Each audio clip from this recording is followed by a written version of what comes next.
Expand your mind and enrich your world. It's time for another outstanding podcast from ICRT.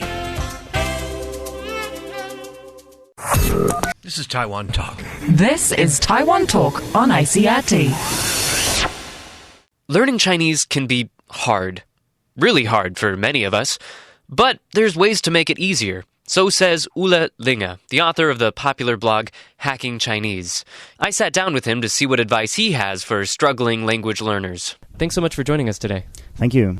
The title of your website is Hacking Chinese, and I think that probably most people are familiar with this idea of life hacking or hacking something to make it easier. You know, if you in life hacking, we're trying to find ways to make our life a little bit easier, some tips or tricks to make our life easier. But what do you mean when you say hacking Chinese? How can you hack a language? Well, I think hacking means to use a skilled method to understand something in order to overcome it. So in this case, since it's language hacking, it's about looking at the process of language learning and looking at the language in question, Chinese in this case, and trying to see how this can help us to learn the language more easily or more efficiently. In general, of course, I think the outcome of any endeavor to try to learn anything or accomplish anything is a matter of two factors. So how much time do you spend and how efficient is that time? Obviously, if you spend more time, you're going to learn more. However, if you use a method that is more targeted at what you're trying to do or which is more suitable, you are also going to get more out of the time you invest. So there's no substitute for thousands and thousands of hours, but you can use those hours in a smarter way. Yes, regardless of how good your method is, you always need time. And the strategies that you discuss on your website are not necessarily just for Chinese. A lot of them could be applied to any language. Yeah, the only language I've learned as an adult is Chinese, and so therefore I use Chinese as an example. However, I do think that everything related to learning, attitude, time management, and so on, the broader things are all applicable to any language. Another thing that you point out in your website is that in the classroom environment, teachers will tell you what to learn, but not necessarily how to learn. Why is that a problem? It is a problem because when we approach something new, like learning Chinese characters, for instance, most students just pick whatever method they stumble upon first. Most people are not prepared to look at the process itself and see, how do I do this? Why do I do it like that? And is that really the best way of doing it? I would say vocabulary learning is perhaps the best example. So the teacher will say on first day of class, here you have 50 characters and you're supposed to know them by Friday. And then people go home and they use all kinds of methods. Like the basic one I used in high school for my French was to cover one column and then check, use my hand to just cover it up and then compare the columns until I knew them. Now, that kind of method works okay if your goal is to pass the test. It doesn't work at all if the goal is to learn those words permanently.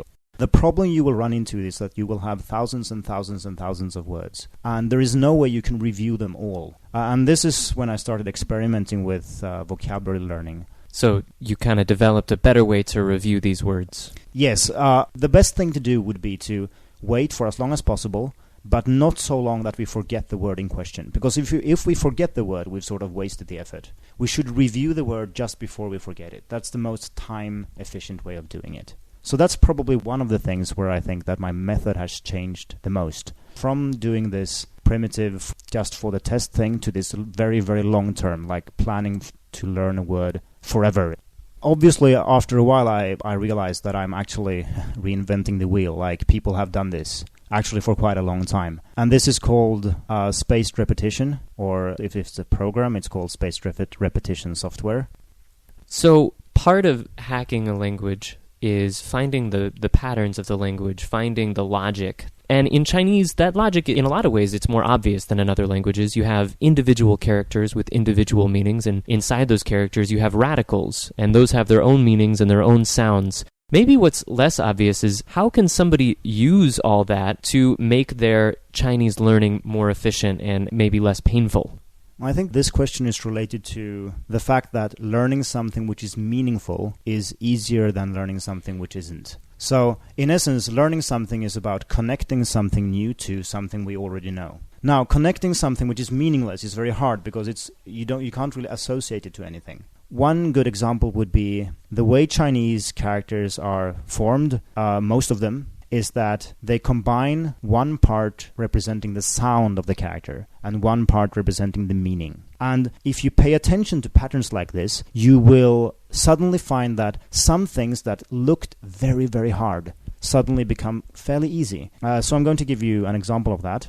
If we have... There are lots of characters which has a part... Well, it's the right part of 很, like in 很好的很. Sometimes it has a dot on top of it, sometimes it doesn't. So in 很, for instance, it doesn't have a dot. If you add the dot, it becomes 良. Good. And, 良 good, 良好. And rather than just memorizing this dot, because a single dot is just a mark on a paper, it doesn't mean anything, right? So if you look at all the characters that has 良 in it, with the dot, you will find that 95% of them are pronounced either 良 or 娘 or something very similar to that. However, all the parts that doesn't have the dot, they are either pronounced with an in sound or un, like in 银行的银, or 跟, like 跟随的跟, and so on. And if you notice this, you don't need to care about should there be a dot in this character, I don't remember. If it's pronounced something with yang in it, add the dot. If there isn't a yang sound, don't add the dot. And as I said earlier, learning is about connecting something new to something you already know. So that's why it's so important to make this dot meaningful. So your website can be applied to lots of different languages, but you are talking about Chinese. So in your experience, what is different about the process of learning Chinese as compared to some other language, maybe a language that is closer to the family of languages that we find in Europe? Yeah, I think the closeness or the linguistic closeness of the languages is what makes the biggest difference. So when I learn English or French or German, I can use my knowledge of Swedish, and I can extrapolate from what I already know and guess what something means in European languages. That's very hard to do in the beginning in Chinese, because there are, of course, loan words and so on, but they are very few. So we need to construct the basic framework of the language needs to be established from scratch almost, and that is quite difficult. Now, there are no quick fixes to this, obviously, but even if learning Chinese might sound or look like a very daunting task, it's still this 1,000-mile journey, and taking one step at a time, focusing on what you're doing now, on what's immediately in front of you, you will be able to establish that framework, and you will therefore be able to slowly get into a situation where you can more absorb or acquire Chinese rather than just study it. What I'm saying is that through focusing on the next step and just gradually building up, you will slowly get to this level where you don't really need to focus that much on textbooks, and you don't need to necessarily need to go to class and so on. So you can't learn everything in Chinese just from a textbook, but you also can't learn everything from using it in your day-to-day life. There needs to be a balance. Everybody needs to find a balance between those two things. Is that right? Yes, I think that's a good way of putting it. Some things, if you just expose yourself to Chinese, will be very hard because you don't have this framework, like I said. And similarly in class, if you only focus on that, you will not get the practice you need, you will not get the exposure to normal Chinese, so you will miss out on a lot. So that's a very good way of putting it, I think. So you've been studying in Taiwan for quite a while now. In your experience, has Taiwan been a good learning environment for your Chinese studies? Yes, I think it's been a good place to study from the beginner level and up to my current master's studies. The reason is mostly that I think it's very easy to integrate with people, and people here are very supportive and helpful. Also, most people here speak good Mandarin, which makes it a lot easier. Obviously, we have Taiwanese, but you can still get around pretty much only using Mandarin in Taiwan. And that's not necessarily true everywhere in China. No, it isn't. All right, well, I can't let you go without getting a few examples of some good, solid Chinese tips and tricks and hacks. Can you give us some examples of some things that people could do today to improve their language learning? Yeah, sure. So the first thing is find a radio station. I use Radio Taiwan International, it's a good one, and set it on auto start on your computer. Get it to start every time you start your computer. That way you have to actually decide not to learn Chinese rather than deciding to learn Chinese. And that's a much better decision. So second, I think that everybody should try to look at their interests and their hobbies and use those to motivate yourself to learn Chinese. Find blogs about these watch YouTube clips about your favorite sport or discuss this with your friends. It doesn't really matter. Just try to make Chinese interesting apart from just the Chinese part of it, so to speak. Number 3 would be to use some kind of spaced repetition software if you haven't. I recommend using Anki. It's free and it's quite easy to use and it's very versatile. So this is software that, almost like flashcards, but it keeps track of how long it's been since the last time you quizzed yourself on a word. So if a word is really easy, it'll quiz you less, and if it's really hard, it'll quiz you more, so you make sure you get enough review for those difficult words. Yes, and it has the additional benefit of being portable.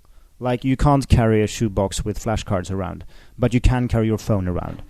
So, number 4 would be, again, related to this portability. Spread your learning throughout the day. Write post-it notes. I used to write lots of characters on my hands, so I could look at them whenever I wanted. I had a period when I wrote, like, classical Chinese in my shower cabin. So I used to write a verse, and the next day I wrote it next to it. So first I didn't look, so I wrote it next to it, and then wiped away the previous one, and then wrote the next line. So I went through like that. Anyway, anything. So you can practice anywhere, even in the shower. Yes, that's a bit an extreme example, and that was the whole point of doing it. You can learn anywhere. Last one. Use pop-up dictionaries. Basically, you load any electronic text, and you can just tap the screen to get a pop-up definition of any word. Now, I use this now a lot when I read novels, for instance. I try to find an ebook. So if I encounter a word I don't know, I just click once and I can see immediately what it means and just keep reading. And this is the important thing. I keep reading. I don't care so much about this word. And it's important because it means that you can consume Chinese content without drowning. Because you can simply skip the things that are too hard and still get sort of the gist of what they're saying. All right, all very good advice. Well, thank you so much for speaking with us today. We really appreciate it. Yeah, thank you for the interview. You can find more language learning advice at hackingchinese.com. Thanks for tuning in to Taiwan Talk. I'm Keith Menconi.